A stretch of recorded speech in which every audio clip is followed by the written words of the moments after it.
Hello ವೀಕ್ಷಕರೇ, ತಮ್ಮೆಲ್ಲರಿಗೂ Shashi recipes ಇನ್ ಕನ್ನಡ ಚಾನಲ್ಗೆ ಸ್ವಾಗತ.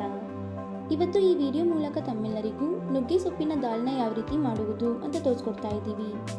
ಹಾಗಿದ್ರೆ ಬನ್ನಿ ಈ ರೆಸಿಪಿನ ಯಾವ ರೀತಿ ಮಾಡುವುದು ಅಂತ ನೋಡೋಣ. ನಾವಿಲ್ಲಿ ತೊಗರಿಬೇಳೆ ಹಾಗೂ ಹೆಸರು ಬೇಳೆನ ಅರ್ಧ ಗಂಟೆಗಳ ಕಾಲ ನೆನೆಸಿಟ್ಕೊಂಡಿದ್ವಿ.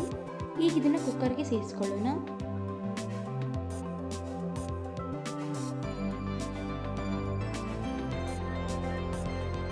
ಹಾಗೆ ಕಟ್ ಮಾಡಿದಂತಹ ಈರುಳ್ಳಿನ ಹಾಕುತ್ತಾ ಇದ್ದೀವಿ. ಕಟ್ ಮಾಡಿದಂತಹ ಟೊಮ್ಯಾಟೊ, ಸ್ವಲ್ಪ ಹಸಿಮೆಣಸಿನಕಾಯಿ,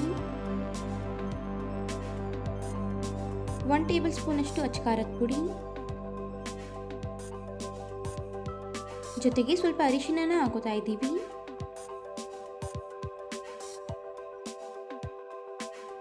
ಈಗ ನಿಮಗೆ ಯಾವುದಕ್ಕೆ ಬೇಕೋ ಅದಕ್ಕೆ ನೀರನ್ನ ಸೇರಿಸ್ಕೊಳ್ಳಿ.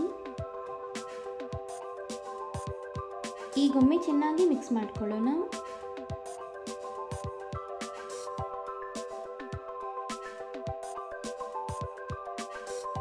ಚೆನ್ನಾಗಿ ಮಿಕ್ಸ್ ಮಾಡಿದ ನಂತರ ಲಿಡ್ನ ಕ್ಲೋಸ್ ಮಾಡಿ ಲೋ ಫ್ಲೇಮಲ್ಲಿ 4 ವಿಷಲ್ ಕೂಗಿಸ್ಕೊಳ್ಳಿ. ನಂತರ ಒಂದು ಪ್ಯಾನ್ನ ಬಿಸಿ ಮಾಡಿಕೊಂಡು ಎಣ್ಣೆನ ಹಾಕುತ್ತಾ ಇದ್ದೀವಿ. ಎಣ್ಣೆ ಬಿಸಿಯಾದ ನಂತರ ಸಾಸಿವೆನ ಹಾಕೊಳ್ಳೋಣ.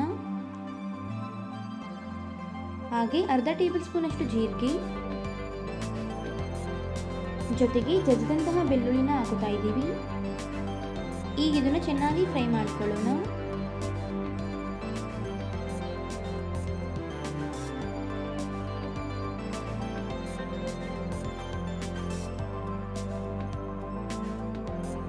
ಈಗ ಇದಕ್ಕೆ ಸ್ವಲ್ಪ ಖಾರ ಮೆಣಸಿನಕಾಯಿನ ಹಾಕೊಂಡು ಫ್ರೈ ಮಾಡ್ಕೊಳ್ಳಿ.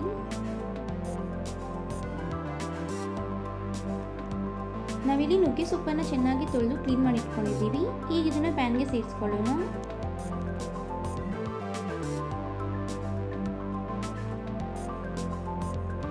ಈಗ ಇದನ್ನ ಲೋ ಫ್ಲೇಮಲ್ಲಿ 5 ನಿಮಿಷಗಳ ಕಾಲ ಚೆನ್ನಾಗಿ ಫ್ರೈ ಮಾಡ್ಕೊಳ್ಳಿ.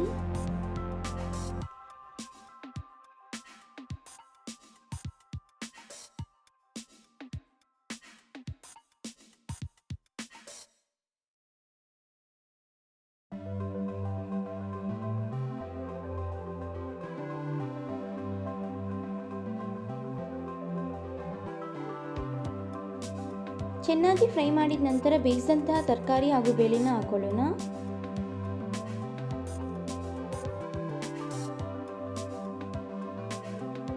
ಈಗ ಇದನ್ನು ಚೆನ್ನಾಗಿ ಮಿಕ್ಸ್ ಮಾಡ್ತಾ ಲೋ ಫ್ಲೇಮಲ್ಲೇ 2 ನಿಮಿಷಗಳ ಕಾಲ ಕುದಿಸ್ಕೊಳ್ಳಿ.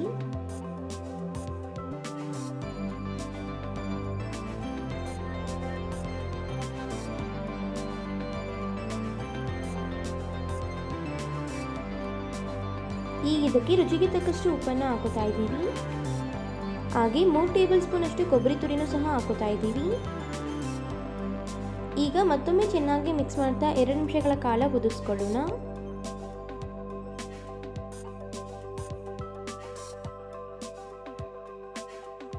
ಎರಡು ನಿಮಿಷದ ನಂತರ ಮತ್ತೊಮ್ಮೆ ಚೆನ್ನಾಗಿ ಮಿಕ್ಸ್ ಮಾಡ್ಕೊಳ್ಳಿ.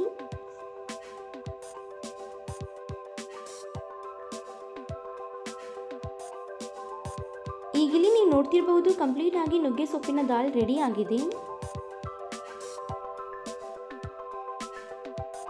ನೋಡಿದ್ರಲ್ಲ ವೀಕ್ಷಕರೇ, ಅನ್ನಕ್ಕೆ ಚಪಾತಿಗೆ ಪರ್ಫೆಕ್ಟ್ ಆದಂತಹ ನುಗ್ಗೆ ಸೊಪ್ಪಿನ ದಾಲ್ನ ಯಾವ ರೀತಿ ಮಾಡಬಹುದು ಅಂತ. ಹಾಗಿದ್ರೆ ಇವತ್ತು ನಾವು ಮಾಡಿ ತಿಳಿಸಿಕೊಟ್ಟಂತಹ ಈ ರೆಸಿಪಿ ತಮ್ಮೆಲ್ಲರಿಗೂ ಇಷ್ಟ ಆಗಿದೆ ಅಂತ ಅನ್ಕೊತೀನಿ. ಇಷ್ಟ ಆಗಿದ್ರೆ ಈ ವಿಡಿಯೋಗೊಂದು ಲೈಕ್ ಕೊಡಿ. ಹಾಗೆ ತಮ್ಮ ಅನಿಸಿಕೆ ಅಭಿಪ್ರಾಯಗಳನ್ನ ಕಮೆಂಟ್ ಬಾಕ್ಸಲ್ಲಿ ಕಮೆಂಟ್ ಮಾಡಿ. ಅಷ್ಟೇ ಅಲ್ಲ, ಈ ವಿಡಿಯೋನ ಮತ್ತೊಬ್ಬರಿಗೂ ಹೆಲ್ಪ್ ಆಗೋ ಹಾಗೆ ಶೇರ್ ಮಾಡಿ ಅಂತ ಕೇಳ್ಕೊತಾ ಇದ್ದೀನಿ. ಮತ್ತಷ್ಟು ಹೊಸ ರೆಸಿಪಿಗಳಿಗೋಸ್ಕರ ನಮ್ಮ ಚಾನಲ್ನ ಸಬ್ಸ್ಕ್ರೈಬ್ ಮಾಡೋದನ್ನ ಮರಿಬೇಡಿ. Thank you.